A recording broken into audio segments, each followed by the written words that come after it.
Okay guys, kita orang pergi Melaka tapi kita orang booking Airbnb. Dia bukan setakat Airbnb yang biasa. Ni korang tengok ni. Kalau kau ada anak, budak-budak anak buah, kau orang bawa sini. Nice.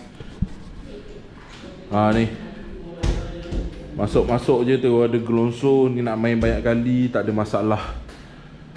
Ruang tamu dia besar. Jarak antara TV dan kursi. Nak main juga ke? Ada beranda lagi. Ni bilik ketiga.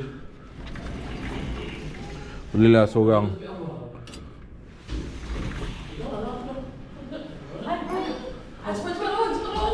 Lepas tu dia bagi game macam ni.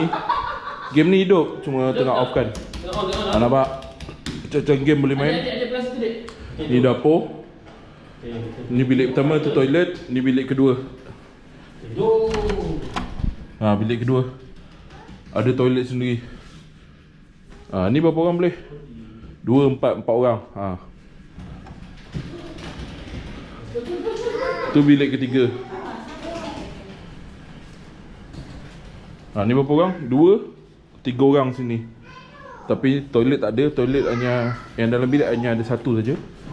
So, satu lagi toilet kat luar. Nice tak Airbnb ni?